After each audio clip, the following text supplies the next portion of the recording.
Today, I'm really excited to be speaking to Paul Elam from A Voice for Men. I have been meaning to talk to him for the last month, and today is the day when it happens. Paul, over to you.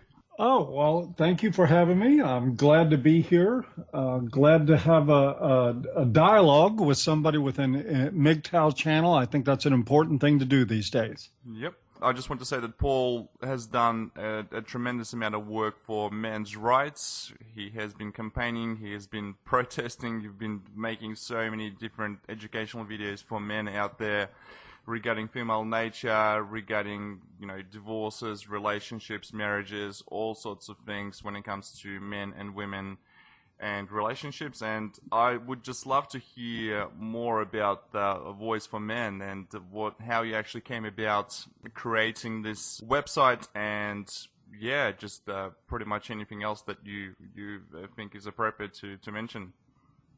Well, yeah, sure. Interestingly enough, I first acquired the domain of voiceformen.com some 17 years ago, almost 18 years ago. Mm-hmm. At the time, the internet was still pretty primitive. I mean, in terms of men's rights, there wasn't anything on MGTOW to speak of at the time, barely anything on men's rights at the time. Most of it was confined to the sort of, low-tech forums, Yahoo groups, that sort of thing, where literally sometimes dozens of guys exactly. and we would have robust circular discussions amongst ourselves. I got the idea for the website then, and the idea for moving forward with a more broad discussion, not really just about men's rights. I think that is sometimes a bit of a misnomer. I like to, that was a Freudian slip, a misnomer. It's actually a misnomer of sorts. Mostly I like to think about this stuff in terms of a men's movement. And whether that means you're, off the grid or you're full-fledged monk-style MGTOW, or whether or not you are involved with women on some level, we still have a shifting mentality in how men see themselves and how they see women and how we see our place in this culture that's been emerging for some time. So I'd rather, without the label, just affiliate myself with a men's movement, which encompasses a lot more. But anyway, at the time, the internet wasn't quite ready for what I had in mind. It just didn't have the reach at the time. It was still pretty primitive. So I put it on the back burner, and I continued to participate in online forums and things like that. And then as things really started to grow with the internet, I decided first to experiment. I went to work for Men's News Daily back in 2008.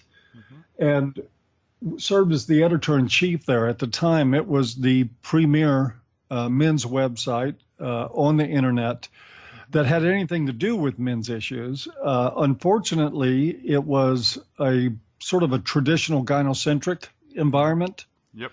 And I set about changing some of that, and to the dismay of many, I succeeded. That's extraordinary, actually. Yep. Yeah, but not enough for that environment. So I thought, what the heck? I had let the domain lapse, and after about a year there, I thought, you know what? I think we're ready now, so I think I'll go back and see if I can reacquire that domain. I did, and I put together a WordPress blog and started writing my ass off and sticking a stick in the hornet's nest as much as I could. And that, to the dismay of many, also worked. And the summer moved from there. And it has been one hell of a ride for these past 8-9 years now. That's right. I can only imagine. And I mean, you've also had, believe and still do, an ear for men. Is that pretty much a similar type of project you're working on? Yeah, well, it's related. As a matter of fact, I'm doing a lot more at an Ear for Men than I am at A Voice for Men right now. Yep. I think the time, I think we've succeeded. And when I say we, I'm talking about everybody out there, the MGTOW community, the men's rights community, PUAs, places like Return of Kings. Everybody in this alternative view of masculinity, of manhood, is sort of a different zeitgeist for men, if you will, have succeeded in furthering a huge anti-feminist narrative, which is now just going nuts out there. That's right. Yep. People are getting afraid to even call themselves feminist anymore, and that suits me just fine. So I think that in that way, while a voice for men will always be there, it has served its purpose. The purpose that I always had for a voice of men is that I wanted to see a dialogue about these issues in the public domain. And now with things like the Red Pill movie, I mean, certainly I'm not flying a mission accomplished banner, but we do have that discussion going. And that was all I ever wanted out of that effort. At An Ear for Men, I'm focused more on men's interpersonal issues, dealing with gynocentrism, dealing with family courts, not as an advocate for changing family law, but just in a way to try to help men go through that gauntlet and maintaining their sanity and hopefully their lives, because as we know, a lot of men commit suicide in that process. That's right.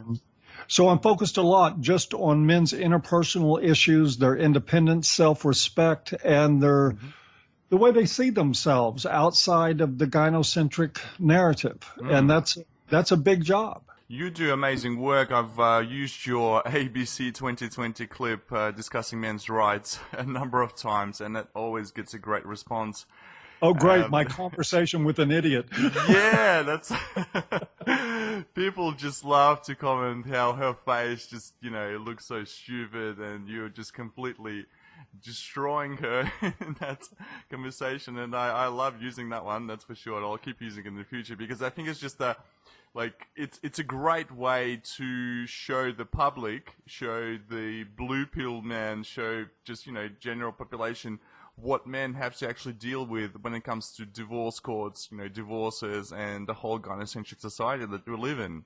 I'm always amazed that ABC used that clip for the promo. I sat with that woman for 3 hours. Whoa. And to the point that there were times when that vein in her forehead looked like it was going to explode.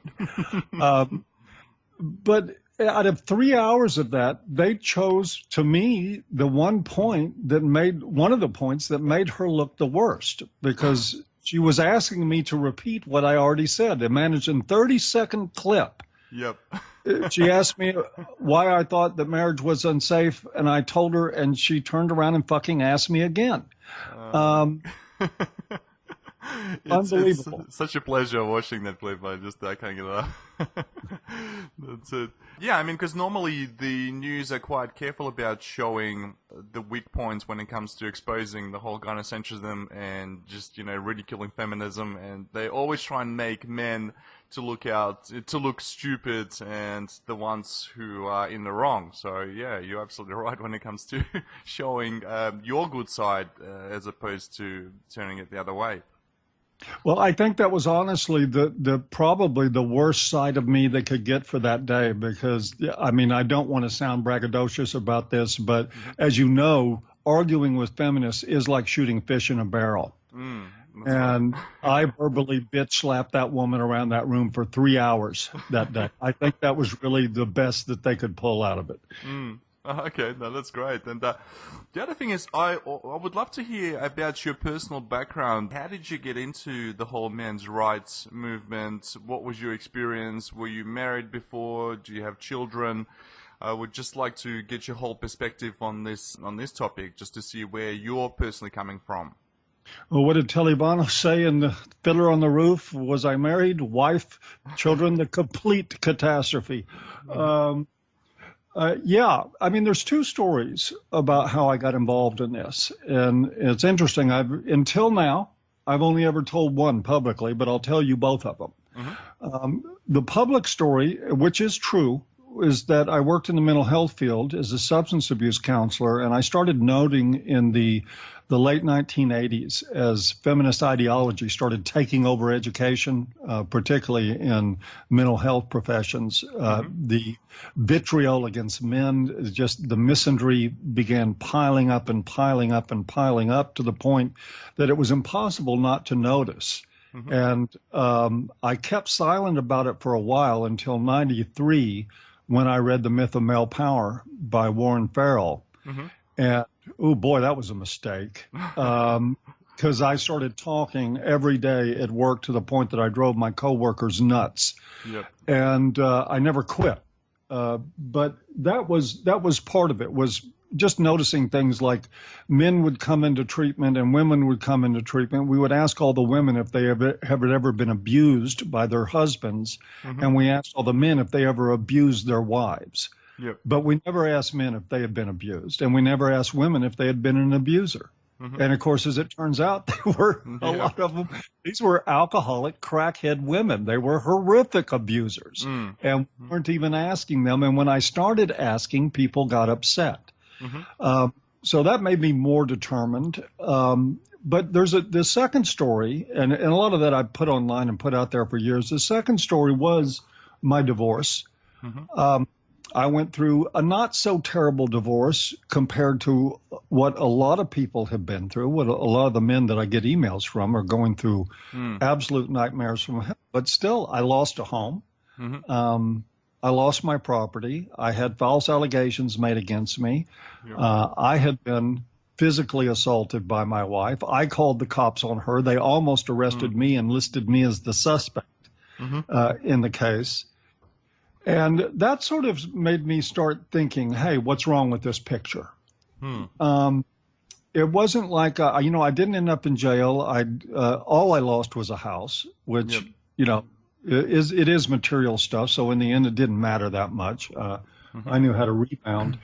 But still, I found myself against a system that, and not just legally, but socially. And I know a lot of guys will relate to this, that once a woman starts bad-mouthing you, maybe one or two people out of the crowd will offer you some support and say, hey, I know how things are, women lie during the divorce and what have you. Everybody else starts giving you the stink eye like you're some sort of creep. No, exactly. That's it.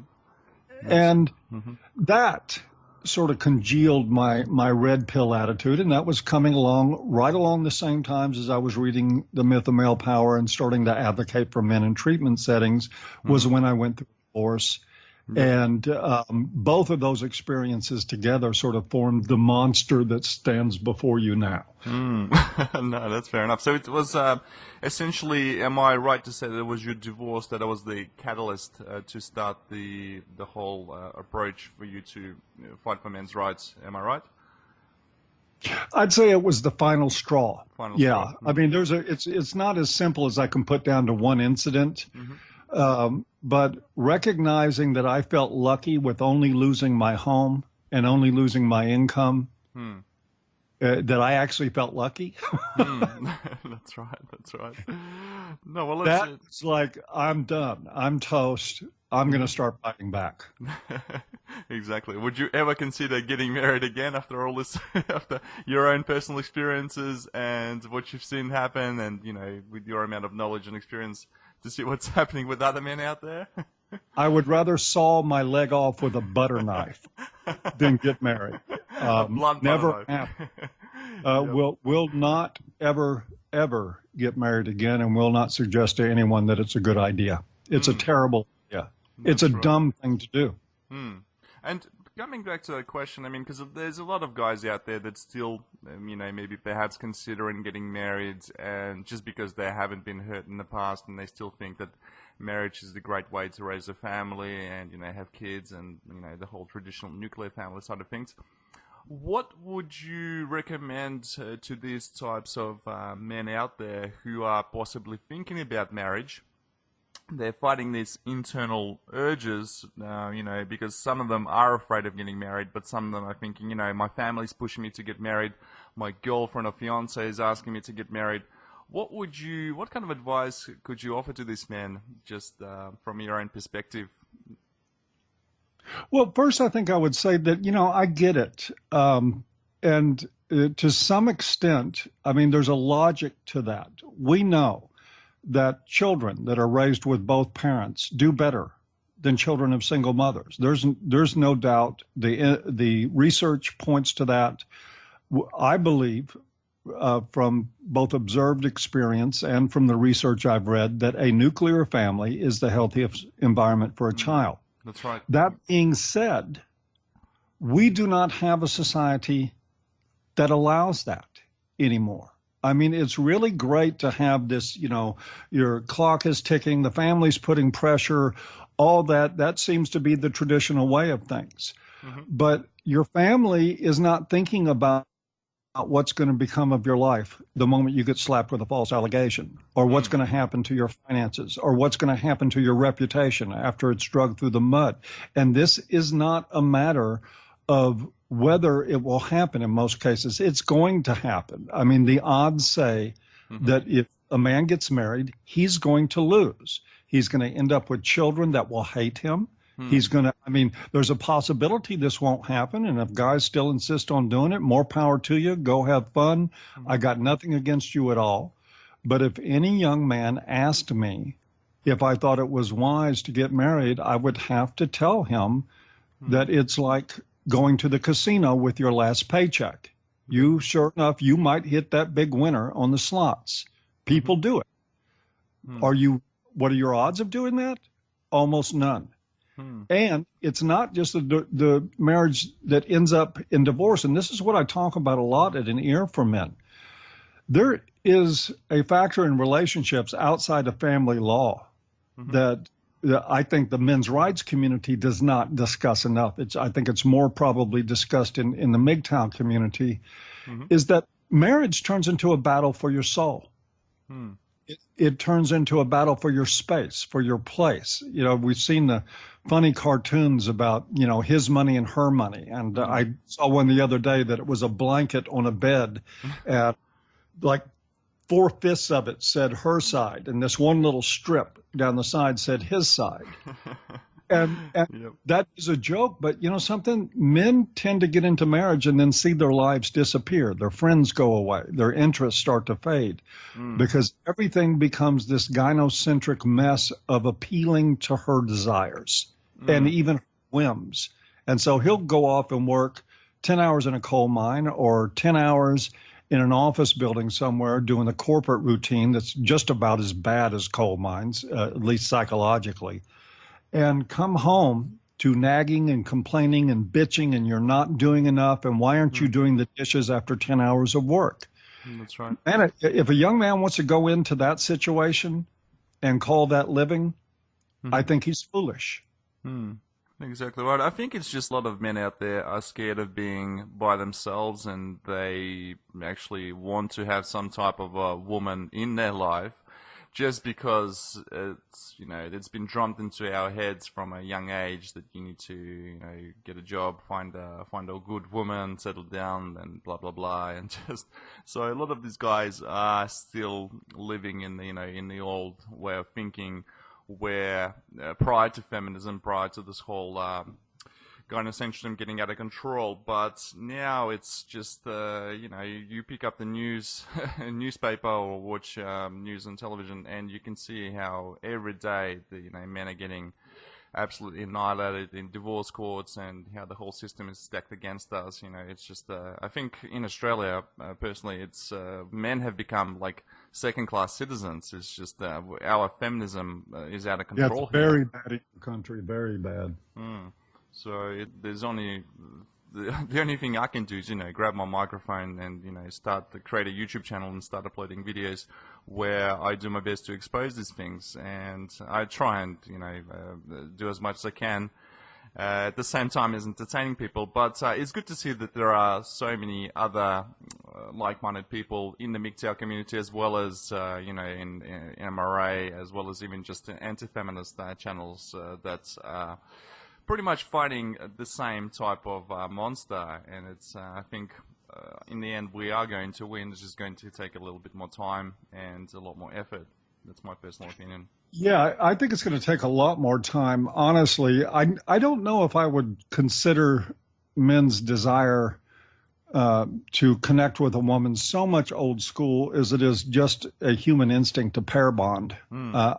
I think we have that. We're wired that way. It's what men are driven to do. Mm. But we don't ever. Part of the failing is in the generation of fathers. They never teach them anything about this, about how to hold their own. I've maintained for years and years and years that the best indicator of a man's mental health is his ability to say no to a woman. Mm-hmm. And our fathers don't teach their sons this. They teach them how to please women. They teach them basically how to repeat the same miserable lives that they're having at home. Exactly right. If they teach them anything. I think the instinct to pair bond is natural. And I think we have to accept that too, that if we just try to live in a world that we can go to the other side of make believe if we try to believe that there's going to ever be a time that human males won't seek out women's company and pair bonding, because they will. But there certainly can be a lot done to prevent a lot of misery if we teach them about the minefield that they're walking into. A number of MGTOWs out there, they specifically hate women per such.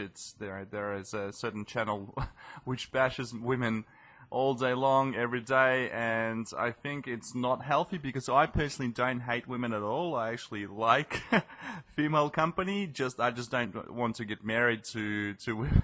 I just don't want to risk everything that I work so hard for. You know, you're committing sacrilege. That's right, exactly. It's just, look, I think hating on women, and it's like hating on children, because I quite often hear women being compared to grown children, and it's this system which is largely fueling this whole epidemic, against men. So it's men. That's right, exactly. It's other men out there that are acting, like manginas, sims, that are white knighting for this women, white knighting for this whole feminist movement, and they're the ones that are making it so much harder for other men to see the bigger problem, what is actually happening with our society. Yeah, I think it's important to remember, and I try to, because one thing, if you have a YouTube channel or website or anything that you do, if you start digging into and exploring these issues, you're going to encounter a lot of men that just hate the ground women walk on.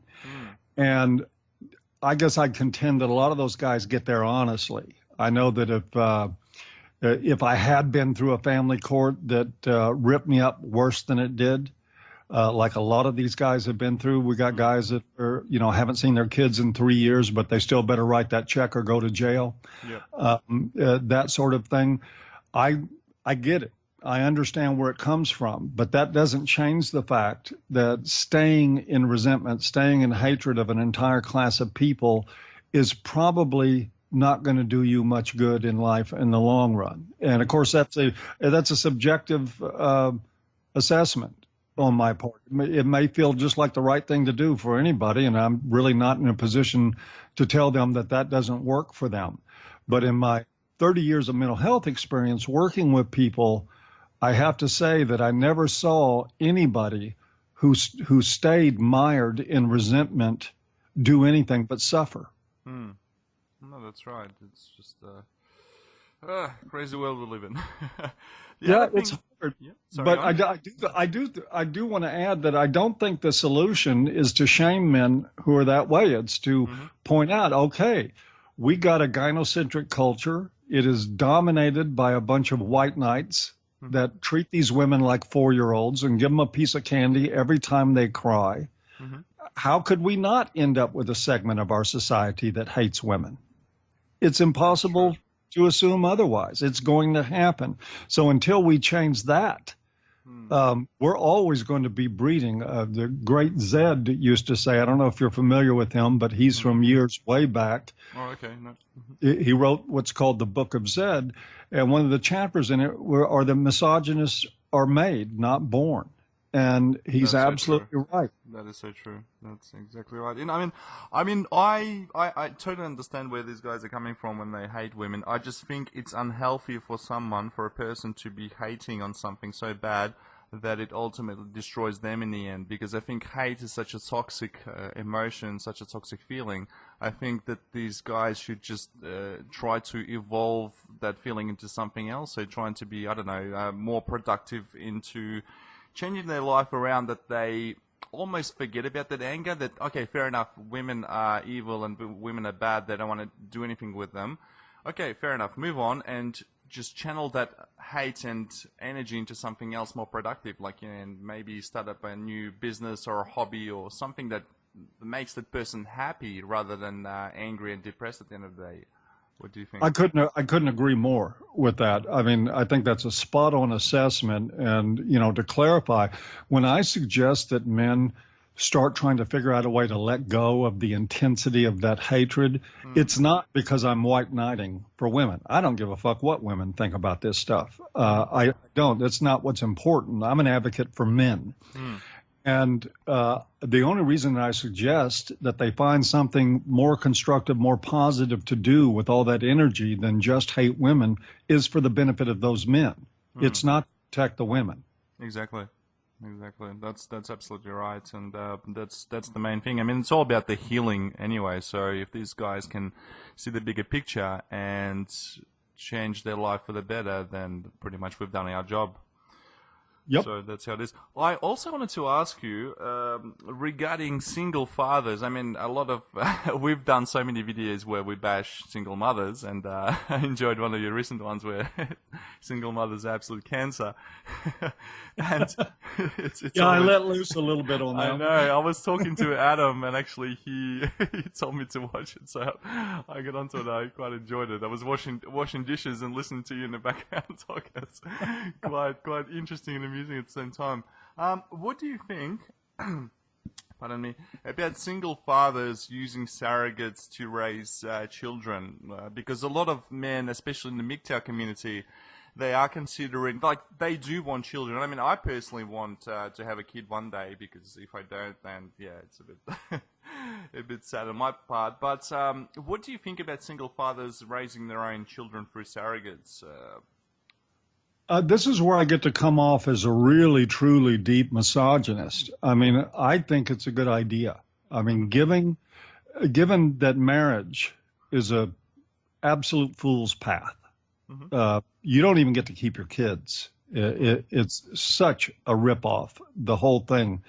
Given the state of family law throughout Western and Eastern culture, for men who want children, I suggest that they do that. The research, and I wouldn't suggest it if the research weren't so strong in favor of it. If you look at, if you ever get a chance to read Warren Farrell's Father and Child Reunion, the numbers say that the offspring of single fathers are just as functional as two-parent households.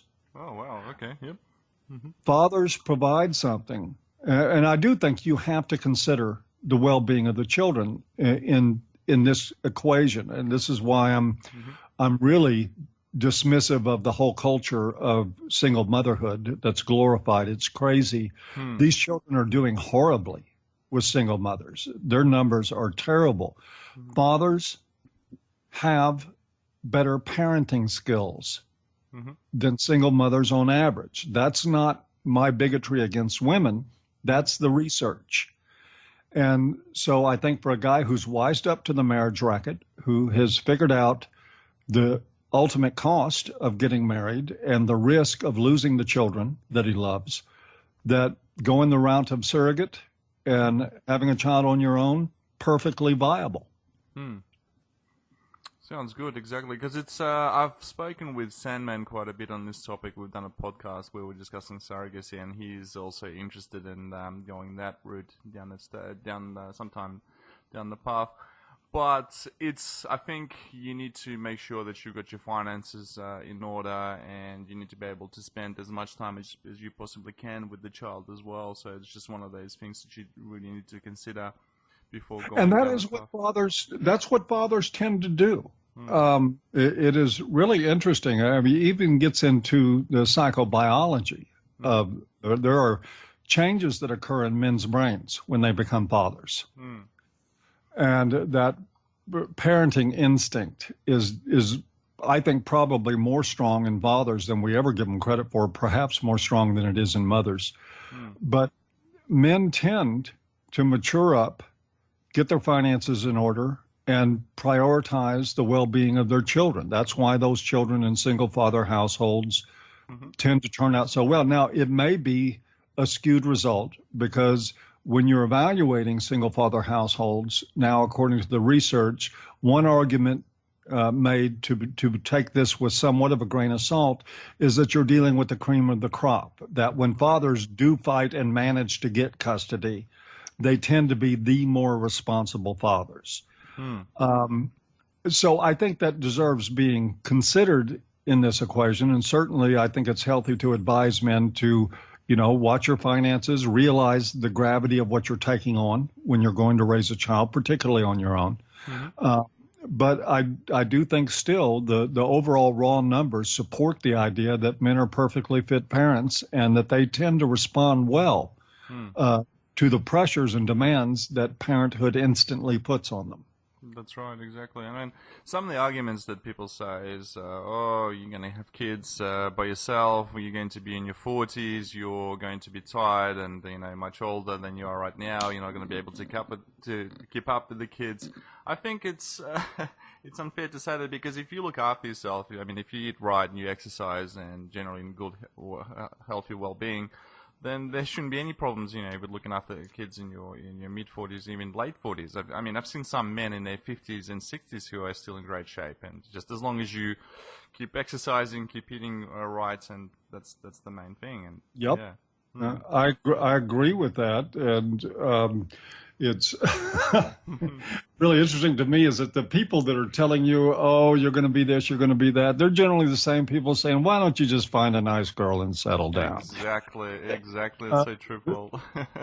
So it's like, okay, thank you for sharing, but you can shut up now. That's right. No, that's exactly right. I mean, look, my family obviously wants me to still do the whole traditional thing, get married, find a good girl, all that kind of stuff. But from what I've seen over the last year, because I only got into MGTOW at the start of last year, like in February, and I just started reading and learning and watching all that I can.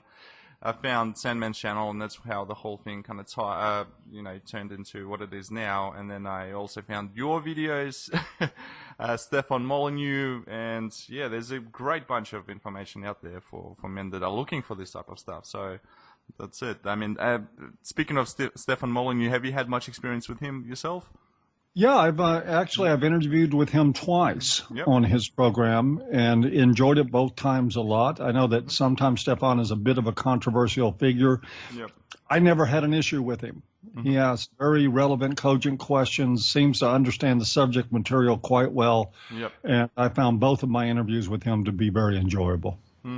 Because that puts you two up there like as the pinnacle of all the men who know what the hell they're talking about when it comes to women, relationships, and the whole, 360-degree view of the world that we live in when it comes to women and men. So it's refreshing to have a gentleman like yourself who have been there, done that, and have a lot more experience. Because a lot of younger guys who are into MGTOW, they have no experience. They just, listen to what someone else has said, and then they just, it's good to have a person who actually has been there, done that, gotten a picture and an autograph. So, is that your very diplomatic way of calling me an old fart? Well, like a second father figure, like Tom Likas from another world. That's it. Well, I'll take that as a compliment. I love Likas. That's it. Also, another topic that I wanted to discuss with you. Do we have time still, Paul? Yep. Yeah, I've got to at the top of the hour. I have to do a Q&A session for a screening of the Red Pill movie in Brisbane. Exactly. That was on today. Yep. But we can go a few more minutes, sure. Yep, beautiful. For those other men who are still new to the whole MGTOW community, new to MRA, what do you think about the international brides? Because, I mean, a lot of guys out there think that, women in the West are crap, Australian women are shit, American women are shit, European women are shit. What about all those beautiful Asian women, Eastern European women?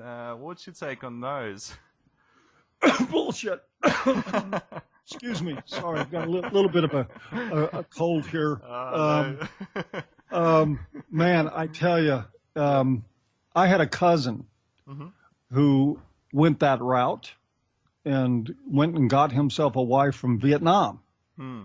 Oh, yeah, she was going to be a great wife. And he got her back to the States, and the first words out of her mouth when she came to his home was, "Where's your big TV?" And man, I would have taken that as a pretty ominous sign right there, right? But no, he had to have a child with her and wait and go through the total screwing that he got. Oh God. Yep.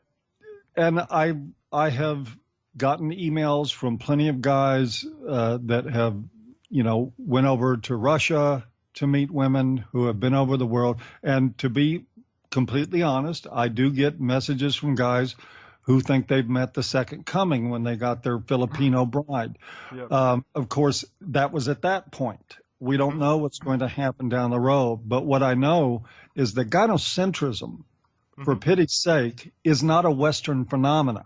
And unless you're going to move and go live in those cultures, you might do a little better. I mean, who am I to say? Again, I don't put myself in a position to tell anybody how to live. Yep. But I think if you're figuring that there is a geographical cure for gynocentrism, that you might want to do a little reality check in the mirror. Exactly right. I mean, a couple of years ago, I was watching this YouTube video, and I wasn't even, I was still dating my ex-girlfriend at the time. I had no idea about MGTOW, all that kind of stuff. And I was watching this video. It was about a gentleman who was from US, and he had I'm pretty sure she was his wife, but she was living in Philippines on this island.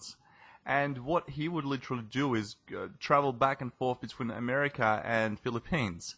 So he would go to the States, work there for about a month. He was this limousine driver.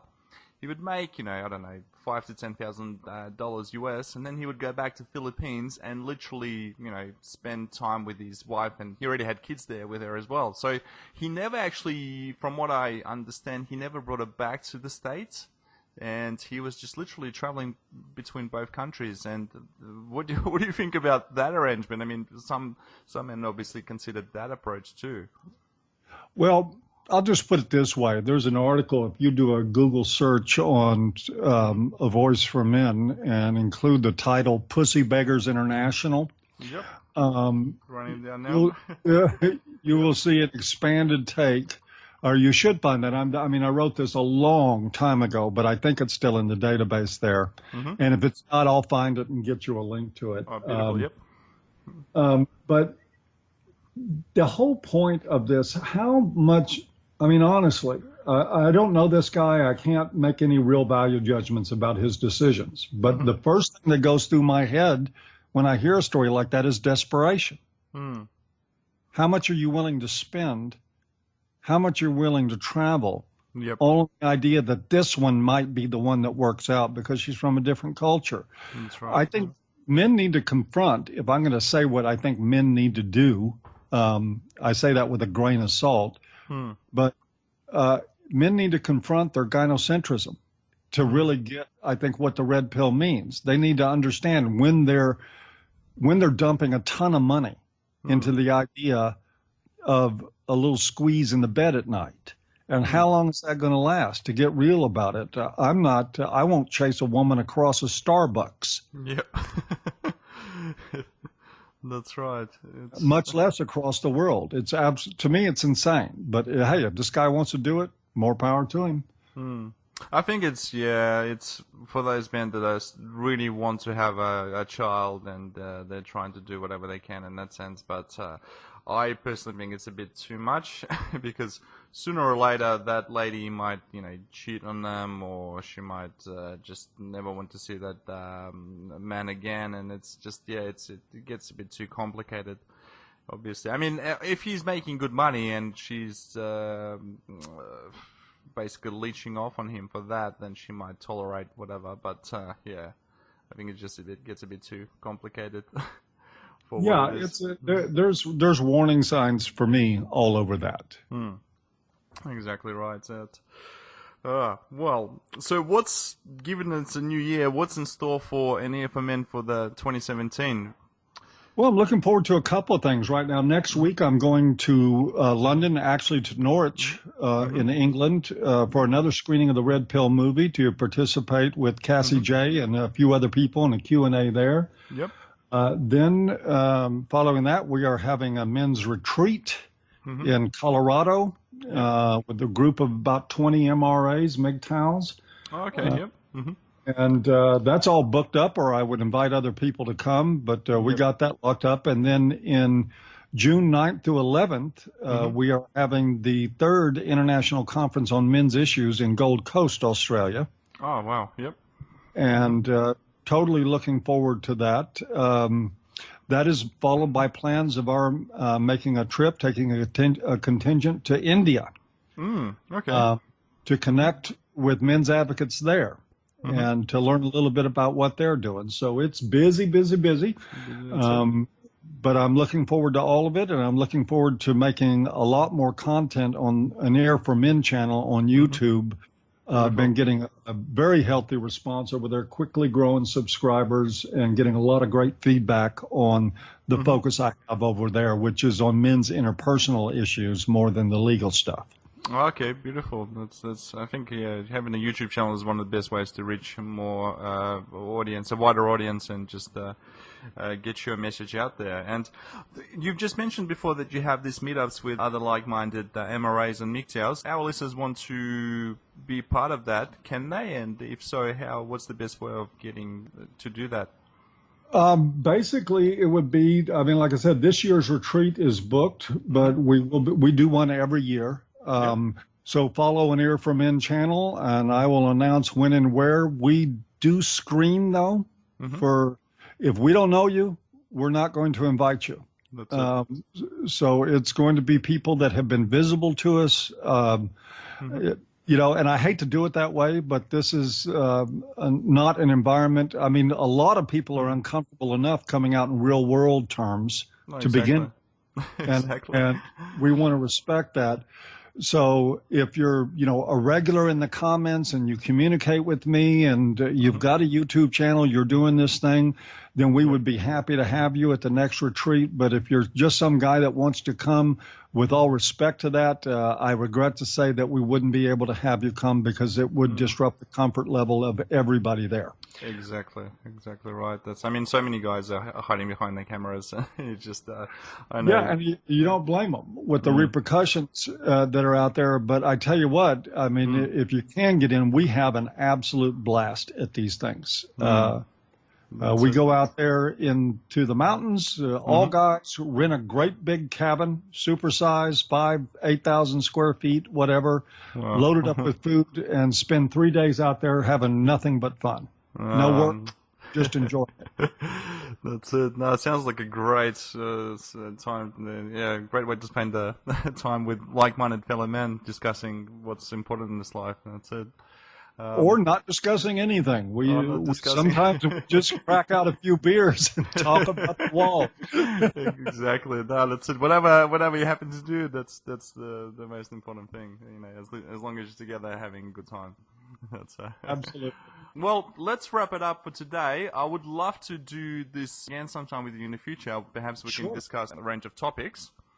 So for those gentlemen and perhaps ladies who are interested to know more about an Ear for Men, Paul has a channel. I will include the links in the video description, the website for an Ear for Men. So it'll yes, all be God wants you to subscribe. Exactly. And make sure you subscribe to Paul's channel because he tells it like it is. He just cuts through all the bullshit. And yeah, it's really interesting. I always enjoy listening to your videos because it's just... you tell it like it is. There's no fluffing around. That's what I really appreciate about you. Well, that's appreciated. Well, that's how it is. All right, so that concludes our podcast for today. Thank you very much for listening, guys, and we'll talk to you soon.